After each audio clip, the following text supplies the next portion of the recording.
estamos festivos. Hoje também apeteceu estar um bocadinho festiva aqui para o videozinho. Então, quando isto vai para o ar, vai ser provavelmente já depois do Natal. Portanto, continuamos na época festiva, não é? Na época que muitos de vocês, se calhar, até estão a passear, até estão fora das vossas casas a festejar, isso é ótimo.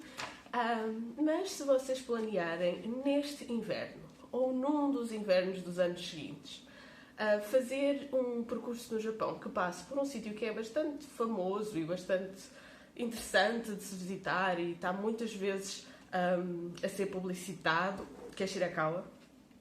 Se vocês quiserem ir ver, vocês de certeza que já se cruzaram com isto, não é? Aqueles filmes ou fotografias, porque agora toda a gente conhece os destinos antes de lá ter ido através, por exemplo, de fotografias de outros viajantes, ou blogs, ou websites onde procuram informação.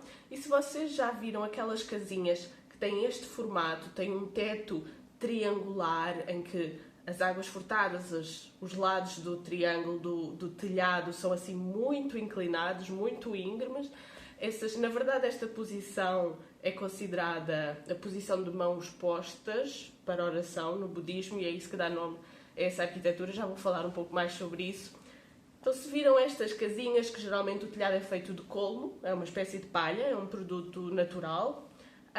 E há fotografias lindíssimas destas aldeias tradicionais japonesas, cobertas de neve, com iluminação noturna no inverno, é tudo branco e luminoso, é muito natalício, é muito assim, luzinhas, brilhinhos, bling bling, e muita gente quer ir ver. Então, se vocês quiserem ver este inverno ou outro inverno futuro, o vídeo de hoje vai ser dicas sobre isso. Dicas para vocês saberem o que é que se passa, o que é, como é que se vai, como é que se marca, etc. Se quiserem saber mais profundamente, porque eu aqui no vídeo não tenho nem tempo, nem circunstâncias e oportunidade para falar de tudo sobre este tema em particular, sobre Shirakawa, mas se vocês quiserem saber mais, depois podem me contactar, as descrições estão nas descrições do vídeo, o meu e-mail, o meu blog, as minhas atividades como consultora e como alguém que vos pode orientar nestas experiências culturais no Japão.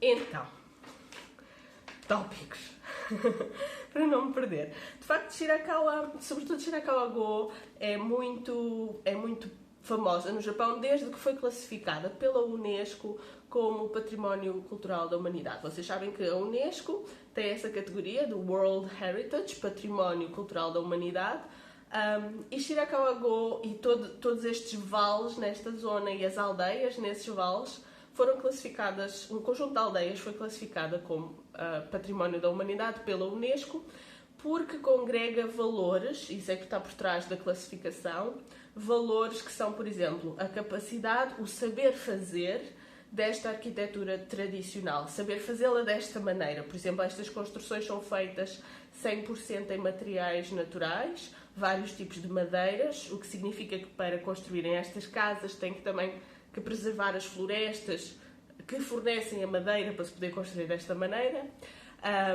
As técnicas construtivas são muito específicas, isso também está classificado, são encaixes de madeira sem utilização de pregos ou de grampos metálicos. Os telhados, o facto de serem de colmos, também o saber fazer. Portanto, há técnicas, há procedimentos, há matérias-primas que estão também reconhecidas como sendo um valor cultural importante para a humanidade e que estão por trás da classificação destas aldeias. Isso é o aspecto da arquitetura. Depois o aspecto da cultura e do viver. Estas aldeias, na verdade, a maior parte delas, entretanto, depois da classificação em 95, se não me engano, exato, em 1995, eu ainda me lembrava da classificação, a maior parte destas aldeias não tem habitantes próprios, não tem habitantes permanentes que sejam autossuficientes e então eles acabaram por promover o turismo integrado, o turismo junto com os habitantes que são permanentes, mas também com atividades que são sazonais. E o inverno é uma época muito alta para eles ali, porque eles precisam destes visitantes e precisam dos dividendos deste turismo para poderem preservar os sítios como eles estão. Não é um sítio onde vocês vão, por exemplo, para alugar uma casa ou um alojamento e terem uma experiência muito autêntica do que é o Japão e do que é uma vila rural ou uma vida em comunidade rural no Japão. Para isso eu recomendo muitos outros sítios, mas é muito interessante porque está mais ou menos a ser manobrado de maneira sustentável este equilíbrio difícil entre eles precisarem do turismo e, ao mesmo tempo, tentar manter alguma autenticidade. Porque é que eu digo que está a ser manobrado mais ou menos de maneira equilibrada? É realmente difícil, eles têm boa vontade, mas é muito, muito difícil lidar com muitos visitantes e muita procura e a necessidade, ou às vezes mesmo até a vontade, podemos dizer assim, de ganhar dinheiro com isso, mas de manter uma certa autenticidade no local. É um equilíbrio complicado e todos os anos há circunstâncias e há updates e nós analisamos como é que as coisas correram, o que é que podemos melhorar. O que é que acontece? Todo este vale onde está Shirakawa-go tem muita gente nos meses de janeiro e fevereiro. E de cada vez que há um desses períodos de janeiro e fevereiro, por isso é que eu estou a fazer o vídeo agora, se vocês planearem visitar, quer seja agora, já ao virar da esquina em 2020 ou no outro ano, vocês já sabem que a época em que eles têm a maior concentração de eventos e a maior concentração de, no fundo, aquilo que faz com que mereça ser visitado é em janeiro e fevereiro. Mas por outro lado, também é quando tem lá mais gente. Então, depende. Se vocês forem, por exemplo, na primavera ou no verão, não deixa de ser bonito. A paisagem é bonita, mas o encanto especial da paisagem e os eventos que se fazem lá, que fazem com que seja mais do que simplesmente andarem por uma aldeiazinha, esses concentram-se em janeiro e fevereiro. E o que é que acontece em particular? Tanto em Shirakawa-go como em Gokoyama, que é exatamente logo ali ao lado, mas também no vale de Sogawa. O Sogawa é o rio Sogawa, portanto, quando vocês veem o rio Sogawa no mapa, todas as aldeias à beira do rio Sogawa basicamente são muito semelhantes entre si. Então, nestes sítios existe esta tipologia de arquitetura que foi preservada, foi a Gassho-sukuri. Gassho-sukuri é mãos postas na oração do budismo, que é uma arquitetura que está classificada como sendo mais ou menos à volta de 250 anos. Algumas casas são mais antigas, algumas casas são mais novas, outras casas foram completamente construídas para terem esse estilo, mas foram construídas mais recentemente. Mas o arquétipo dessa arquitetura, ou aquilo que está na classificação, é que corresponde a de 250 anos atrás. Para além da arquitetura, lá está, há muitas vivências e aprendizagens que se podem adquirir quando se estão nessas aldeias, que estão intimamente relacionadas com os modos de vida das populações. Então o que é que as pessoas faziam ali? Elas tinham, lá está, como eu disse, acesso ao rio, isto é um vale, um rio, no meio de uma zona montanhosa, que proporciona o acesso à água corrente a estas pessoas. E qual é a indústria, vamos dizer assim, embora seja muito manual, mas qual é a indústria que precisa de muita água corrente ali naquela zona do Japão? A zona das montanhas centrais. Então é a indústria da produção de seda. A seda exige muita água corrente. Produzia-se através de juntar muitas larvas de bichos da seda, pôr as larvas dos bichos da seda, lá está, nos sótãos destas casas em formato de triângulo, que proporciona aqui uma área de sótão arejado e mais elevado e, portanto, um pouco mais quente, muito propícia a que as larvas dos bichinhos da seda crescessem, comessem as folhinhas e se multiplicassem. Estas larvas dos bichos da seda depois faziam os casulos, que por sua vez também têm que ser feitos em ramos. Eles não fazem os casulos assim sozinhos, as pessoas tinham que ir às florestas próximas, colher as folhas para os bichinhos da seda em larva comerem, e depois tinham que ir às florestas próximas, colher os ramos, os galhos, que fazem os bichos da seda depois prenderem-se aos galhos e fazerem uma espécie de teia, quase teia de aranha, e depois fazerem o seu casulo. E depois as pessoas tiravam os casulos dos galhos e tinham que os ferver e tinham que os lavar em água muitas vezes até irem desenrolando a fiada da seda. Todo o processo de fazer a seda exigia então o recurso da proximidade das florestas, do espaço proporcionado por esta arquitetura muito específica e da proximidade dos rios e uma população permanente. E normalmente a seda também se fazia no inverno.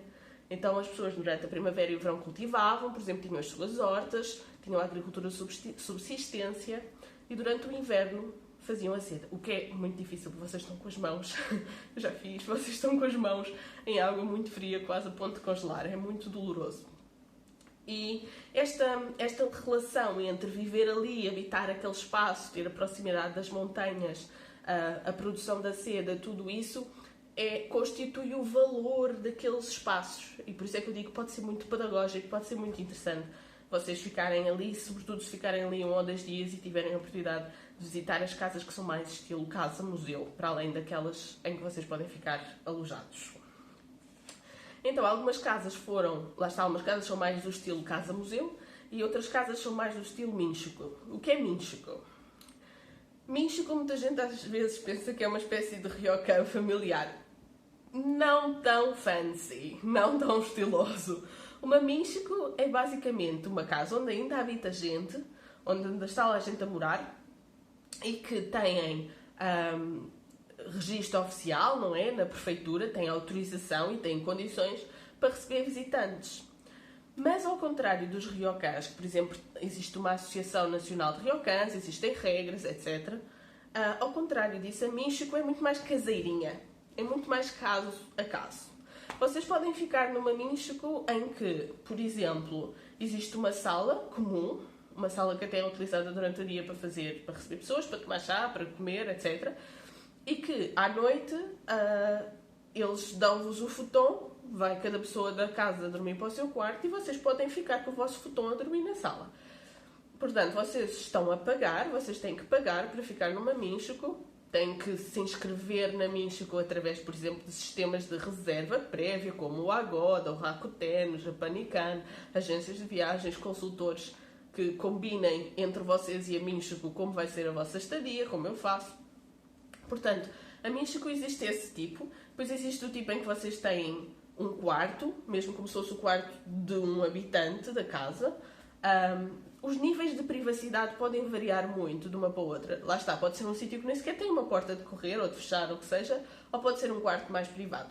Geralmente vocês usam a sala de refeições que a família usa, usam a casa de banho que a família usa, é como estar com eles. Mas sem que seja um homestay, porque eles na verdade são a família que usa a casa para ter este rendimento. Então uma Minchico pode ser ou não ser o ideal para vocês é que têm que ver se esse é um tipo de coisa que vocês gostam ou estão a ver que se davam bem. Ali em Shirakawa-go e na zona existem muitas e não são baratas. O que eu noto é que a percepção das pessoas de ficar na casa das outras pessoas é ficamos na casa das outras pessoas, é tipo, levamos um presente e pronto. Levar um presente é importante, eu recomendo que toda a gente faça isso, mas independente disso, vocês têm mesmo que pagar, há uma tarifa e não é barato. É pelo menos 5.000 ienes. Esse é tipo o mais baixo de todos e 5.000 ienes é mais ou menos 48 euros por uma noite. Só para ficarem lá. Depois se comerem pequeno almoço é mais, se quiserem um quarto só para vocês é mais, etc. Então isso é só a base.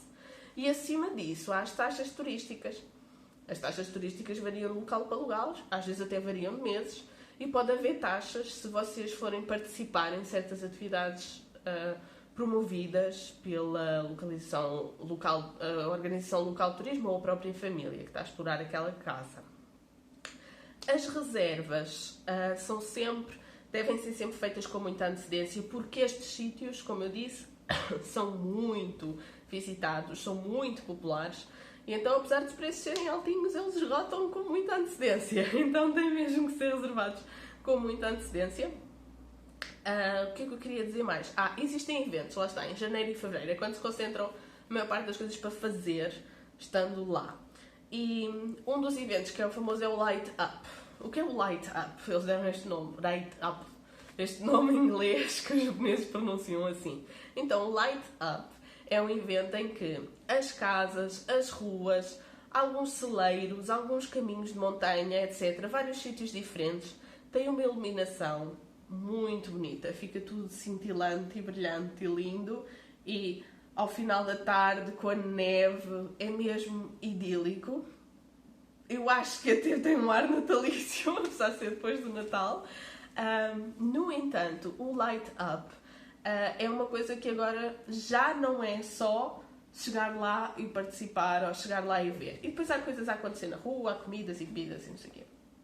O Light Up agora já não é assim. Desde 2018, desde o período de janeiro e fevereiro de 2018, que o Light Up também exige reserva. Então, se vocês estiverem noutra parte do Japão e pensarem, olha, estamos naquela altura em que Shirakawa está bonito, vamos lá passar. E vocês vão numa excursão organizada, ou vão com amigos, ou alugam um carro e vão lá, ou apanham um comboio a partir de Tóquio e vão lá, ou qualquer coisa assim.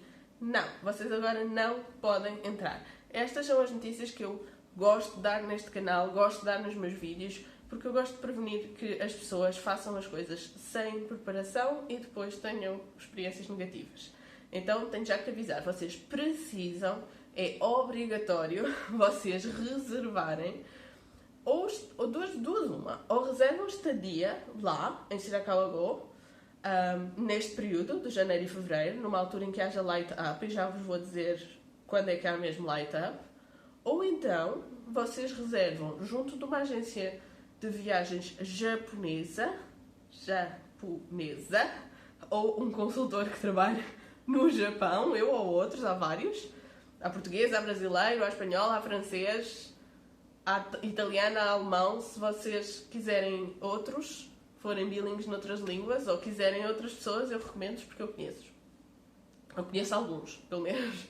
Então o que é que acontece? As pessoas têm que estar inscritas em tours em que vão ver o Light Up. Ou então têm que estar inscritas num alojamento que seja lá dentro de Shirakawa-go ou das outras aldeias, lá está, no vale deste rio, do Sagawa.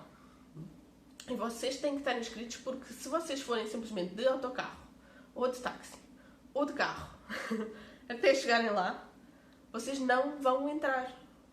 Há checkpoints e vocês não vão passar, e vocês não vão entrar, e vocês não vão poder estar no sítio. Porque eles começaram a calcular o número de pessoas da rua, o número de pessoas que andam pela rua a visitar estas aldeias, nestes eventos de light up, e chegaram a um número crítico. Isto é a Organização Local de Turismo.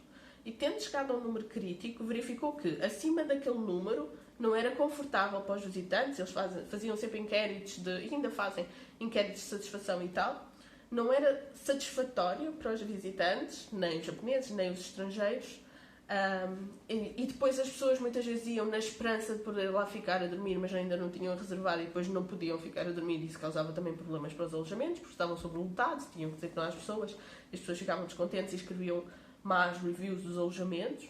E então todos estes problemas eram criados pela afluência excessiva nestes eventos específicos.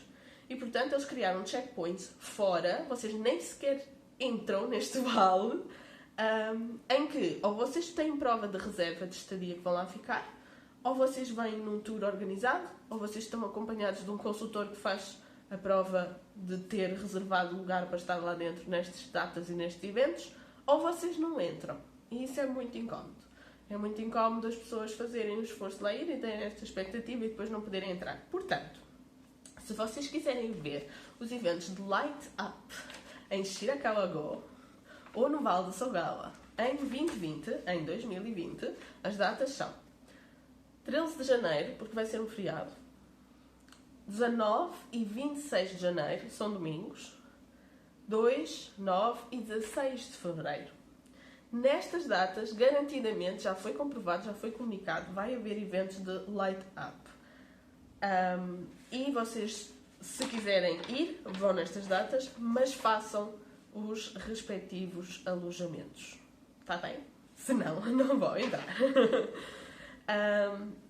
Depois, outros avisos. Portanto, isto acontece entre as 5 e meia. Depende um bocado da hora do pôr do sol nestes momentos, porque eles normalmente, quando o sol se põe, é quando eles ligam, fazem o evento do Light Up e começam as outras coisas todas a acontecer, a música, as comidas e não sei o quê. E depois também não dura muito, vai mais ou menos às 7 e meia, para nós habituados a uma vida mais tipo, isto é como sair à noite, e é bonito andar na rua à noite. Não é bem à noite, é das 5 às 7. Não dura assim muito, mas é muito lindo. Não dura muito porque depois, não é, a temperatura desce muito. Estas zonas são zonas que ficam muito, muito frias. Normalmente há nevoeis à noite e torna-se perigoso andar muito à noite na rua. Também é por isso que eles não querem lá pessoas a mais, para poderem saber onde é que toda a gente anda. E avisam sempre os visitantes para estarem devidamente agasalhados, porque à noite a temperatura baixa muito e há já houve casos de hipotermia e de pessoas que sofreram com o efeito do frio excessivo. Ou melhor, o frio não era excessivo, as pessoas é que não estavam bem preparadas para aquele frio, portanto irem bem vestidos para andarem na rua com neve e frio à noite. E não se afastarem de grupos e nunca irem tipo para longe sem dizer onde vão e esse tipo de coisas. Nunca devem fazer percurso, isso é uma coisa que está em todo lado, nunca vá fazer um percurso a pé pela neve sozinho sem dizer onde vai a ninguém. Até porque pode haver ursos ali à volta e outras coisas assim. E outra coisa existem shuttle bus, portanto existem shuttle bus, por exemplo, do centro de uma aldeia, não é? Que é num vale, até um ponto de observação da montanha. Portanto, vocês podem entrar num pequeno shuttle bus e vocês são pequenos, são umas coisas assim, tipo de 15 pessoas lá dentro, não cabem mais, e depois eles trazem-vos a um sítio de observação, é uma espécie de mirador na montanha. Só porque muita gente, ou pela idade, ou pela preparação física, ou simplesmente porque o ar está muito, muito frio e é muito difícil respirar em situação de esforço, tipo subir uma colina muito inclinada, e então as pessoas entram para este autocarro leva-os lá em cima da montanha para o mirador e aí vêm as aldeiazinhas todas cheias de neve iluminadas e é lindíssimo. Mas lá está, este shuttle bus também não está disponível a aquisição do bilhete no próprio dia, também tem que ser pré-reservado, portanto vocês têm que estar devidamente acompanhados, ou a vossa viagem tem que ser devidamente planeada por alguém que trate destas coisas por vocês. Só agentes turísticos japoneses ou consultores a operar no Japão ou agências de viagens que vos vendam um pacote do estilo alojamento mais shuttle bus mais event light up, uma coisa desse género. A Voyagin, por exemplo, opera muito no Japão e é uma coisa que vocês podem fazer online. Aliás, é uma agência em que vocês podem fazer imensas coisas no Japão através da Voyagin, por exemplo, os bilhetes para a Disneyland, os bilhetes para a Disney Sea e uma série de outras coisas. Isto só para dar um exemplo, mas há vários. É uma coisa gira. Gira porque muita gente não sabe. É o último tópico que eu queria falar aqui. A gestão de resíduos. Este sítio, por ser património da Unesco, por ser parque natural, por ser uma zona de montanha, é proibido gerar lixo, é proibido deixar resíduos de qualquer tipo. Vocês podem não classificar como lixo, mas é proibido deixar resíduos da vossa passagem. Vocês têm que sair e ficar tudo como estava antes de vocês lá chegarem, em todo lado. Então, há muitos sítios que são percursos, mas que não têm caixotes do lixo ou sítios para depositar resíduos, também por causa da proximidade com os animais, não é? Para os animais depois não irem lá e espalharem tudo e fazerem uma grande sujeira. Então vocês têm que transportar todo o vosso lixo convosco. Isso é um aviso. Isso também não é só aqui, há muitos sítios no Japão em que isto acontece. Se vocês já foram ao Japão, já sabem do que é que eu estou a falar. Pronto, estes eram os avisos que eu vos queria deixar. Aldeias de montanha, em geral, são sítios muito giros, muito fofinhos, muito pitorescos. No inverno, então, com os nevões, ainda ficam mais bonitos. E alguns têm estes eventos como festivais do gelo, eventos de iluminação, etc., que tornam estes espaços verdadeiramente mágicos e uma parte muito importante da vossa visita, se decidirem fazer no inverno. Há muitas coisas especiais para fazer no Japão, durante ali os meses de janeiro e fevereiro. Também há muitas coisas que têm que se planear com muita antecedência. Portanto, vários meses de antecedência. Portanto, eu diria que agora, finalzinho do ano, é a época ideal para planear o verão e o outono do próximo ano. O Japão geralmente é assim, é tipo pelo menos 6 meses para a frente, para vocês conseguirem fazer as pré-reservas de tudo e mais alguma coisa. Tenho muitos vídeos neste canal sobre dicas de planeamento de viagem e cada vez mais tenho vídeos em que eu percebi que vocês gostavam, vídeos em que eu simplesmente falo de experiências dos viajantes que me escolhem ou que me procuram para eu os poder ajudar e que às vezes já estão em situações em que eu penso, olha, esta situação é melhor eu usar como exemplo para outras pessoas, tipo, para evitar que outros tenham estes problemas. Claro, sem dar dados pessoais de nenhum dos meus clientes, que não dou nunca. Pronto, uma grande beijoca para vocês. Espero que vocês tenham um final do ano maravilhoso. Não se preocupem muito com as coisas de 2019, porque o que interessa é abraçar o espírito de recomeço e abraçar o espírito de novas oportunidades e novos caminhos. Agradecer a toda a gente que esteve nas nossas vidas em 2019, fazer as limpezas da casa, como os japoneses fazem, para não ter clutter, para não ter tralhas a atrapalharem a nossa mente, o nosso espírito e a nossa vida, e entrar em 2020 cheios de boa vontade e gratidão. E eu espero que vocês aproveitem também isso para planear as vossas idas ao Japão, as vossas experiências, os vossos intercâmbios, a vossa aprendizagem de língua japonesa, a vossa, sei lá, se houver alguma coisa que eu possa ajudar, é só dizer. As descrições, os links estão aqui na descrição, a descrição vai-vos ajudar a chegar a outros vídeos. Eu sou Inês Matos e até para o ano.